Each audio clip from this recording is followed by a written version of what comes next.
Hello and welcome to Coffee and Kale. Thank you for joining us today. Our guest today is a real estate agent in the DC, Maryland, and Virginia area. Her name is Lorielle Akundunde. She's going to be talking to us about all the things buyers should be looking for in their real estate agent, the general DC, Maryland, and Virginia real estate market, and what to look out for while you're out there looking for your new house. So that sounds interesting. Please take a seat, grab a cup of coffee, and join us.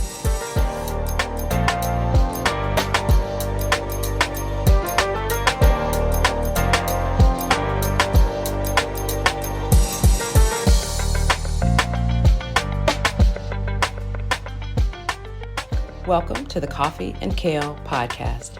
Here we have an educational approach to everything real estate and finance related. If you're a first-time home buyer, a seasoned investor, or just looking for an understanding, this is the place for you. I'm your host, Nicole, and I'll be your guide on your financial journey. Grab a cup of coffee, sit back, relax, and join us as we grow together.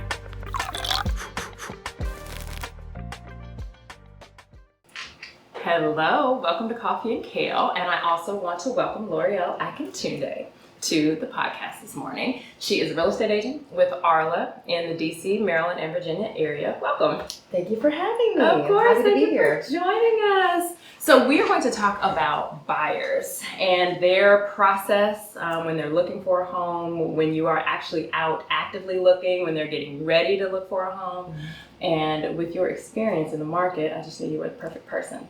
So tell us a little bit, how long have you been in real estate? I got my license in 2003. I got my license in Maryland first, then I got DC, then Virginia. And I feel like it's all I know. I absolutely love it. It's a very intimate experience with buyers and sellers, and I love helping people get to the next phase in their life. And that is why you were an invitee today, honestly, because I love working with people that love what they do, and this is one of them. So Lorielle is a friend and a realtor, a friend and a professional, so you guys will get to see a little bit of the behind the scenes today. So talking about buyers, when someone is looking to get into the real estate market, either as a first-time home buyer or as a repeat buyer, what do you recommend is the first step or first couple of steps that they do to get ready? The first thing I always say is start with financing. Even if you're thinking like maybe a year out or you're just thinking about buying, not even sure if you want to do it, start with financing. See where your numbers are, see what you can afford, what your monthly payments will be, how much money you bring to the table.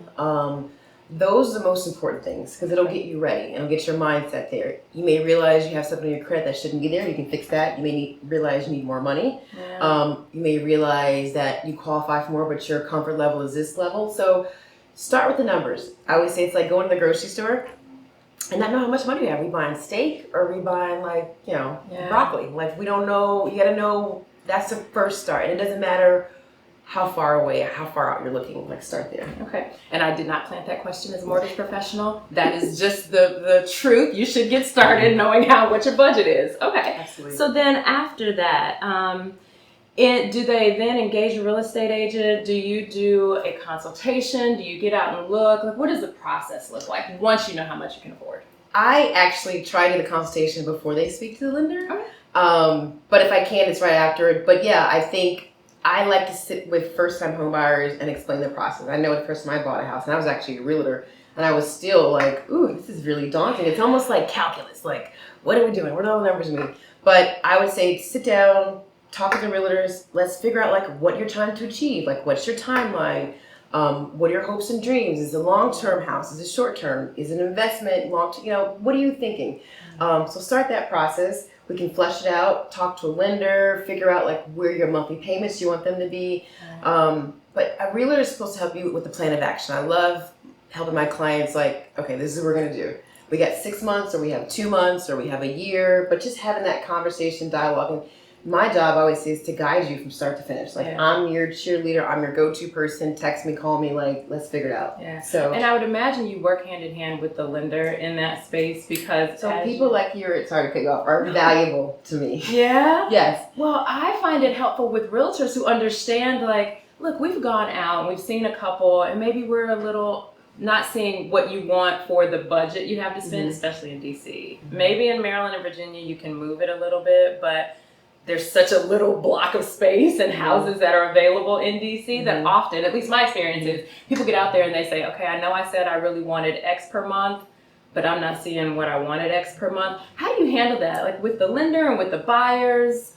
So a couple things. I think I'm always thinking outside the box. Like, you love DC. Why do you love DC? Is it because you work here? Is your life here? You know, maybe there's other neighborhoods we can explore. Sometimes first-time home buyers can qualify for first-time home buyer programs, which can help.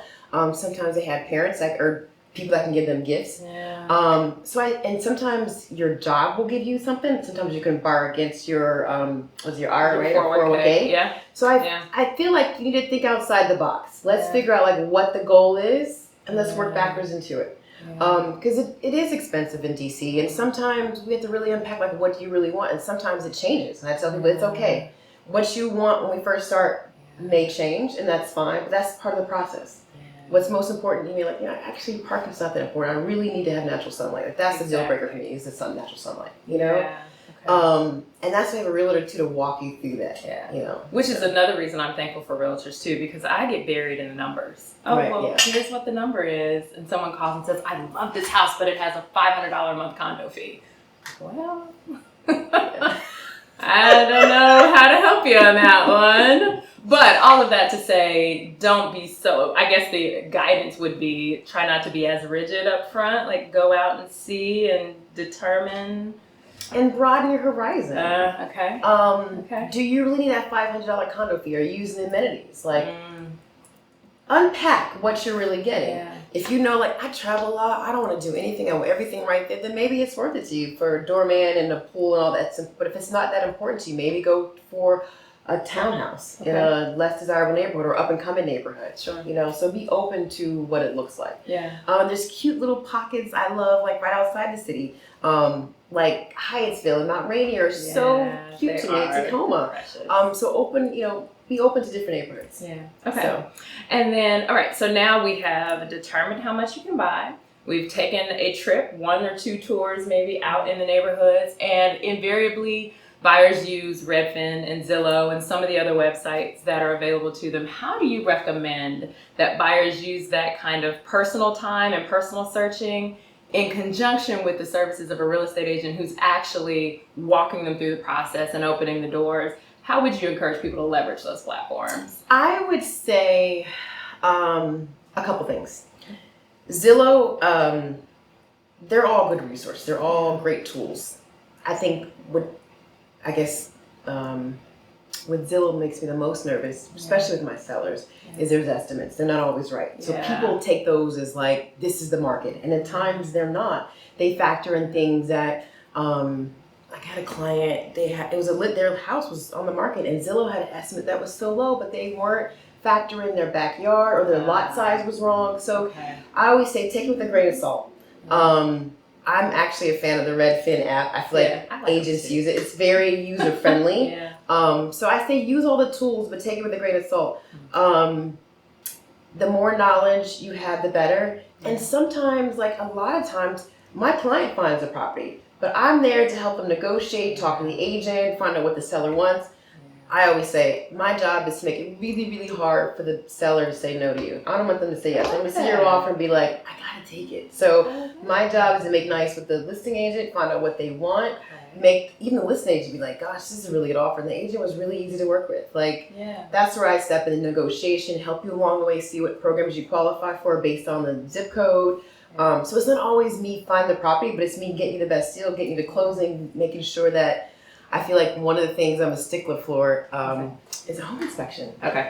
Do not cut corners in a home inspection. Like, pay the extra money. You need to know what you're getting. Even if it's a $800 home inspection, I tell people, like, it's better to know now. Even if you don't buy the house, $800 is money well spent not to buy a lemon. So don't skimp on the home inspection. And even if, I guess it's relative too, because if it's a condo, say if it's a 1-bedroom condo, I'm not so hell-bent on you should get a home inspection to know the starting point. But you're only responsible for the drywall in, so it's not as serious as a single family with a roof, the foundation, big ticket items. But I would, home inspectors. And home inspectors, to stay on that point for a second, they not only inspect the systems, but they tell you how to change filters and where the shutoff is for the plumbing and things like that. So it's valuable in that way, I would think too. It's an education, especially for some home buyers. Like they tell you things like that. And you have a binder also too of how the property was when you got it. Yeah. So if something happens, you can reference back. Like when I bought 2 years ago, that wasn't here. It was here. The crack was going this big. Now it's this big. So it's always a good starting point for your investment. You know, that's funny. Personal story on home inspection. So when we bought our house now 10 years ago, the inspector told us there were termites in the shed. Shed is not attached to the house. Way out in the yard. My husband was like, "Babe, don't get mad at me for this." He was like, "We don't have to do it. We don't have to deal with it." 10 years in, the thing's falling down, but we knew it going in. Yeah, I know what this is. Like, next year we'll budget for that. Next year we'll budget for that. It's still standing, so I guess I can't get too bad about it. Talking about home inspections, though, that is one type of a contingency, right? So when you're writing the contract and writing the offers, can you tell them a little bit more about what the other contingencies are, what it means, the timelines on it? How does that all work? Contingencies are basically you're out. That's the way to cancel the contract with no penalty. So the more contingencies you have in place, the better protection is for you, but also at the same time, it's less attractive to a seller. So it's always, every transaction, every house is different. Depends if you're competing, how motivated the sellers are, but common contingencies would be your home inspection. It would be your financing, making sure that the property qualifies, you can get the money for it. Appraisal, making sure the property appraises. Those are the most common three contingencies, and those are important ones. Sometimes you can waive them, sometimes you do or don't. There are certain contingencies you cannot waive, like the condo doc review period, HOA doc review period. You cannot remove those contingencies. But contingencies are good. It keeps you, it gets you in the game, but it gives you an out. So, I find they protect the buyers. I mean, in some ways they protect the sellers too. Like the seller wants to know that you have the financing in place. Home inspection, maybe not so much a protection for a seller. But I tell the same thing. Home inspections happen so quickly. They usually happen within a day, 2 days after the contract is accepted, ratified. And you can decide if you want to move forward, and the seller needs to know if they need to put it back on the market. So it's good for both parties. I wouldn't want to know 8 days in you don't want the property. I've wasted 7 days of not being on the market, and you don't want the property. So it's one of those things. I think I always tell buyers the timeline is always relative, but once you're under contract, I feel like that's when the fun begins. Like that's when the clock starts ticking. That's the rush. But you know, when you're looking, it's kind of low key and laid back. But then once you get under contract, okay, it's time to go. Right, it's time to go. So let's see. Let me see if there's anything on our list we haven't touched on. We've talked about finding financing. We've talked about getting out and opening doors, how to negotiate the contract, the benefits of the real estate agent, and using those platforms, the ones that people love, that professionals love to hate sometimes, depending on which one you're talking about. How long should this process take? Like from start to finish, roughly? Okay.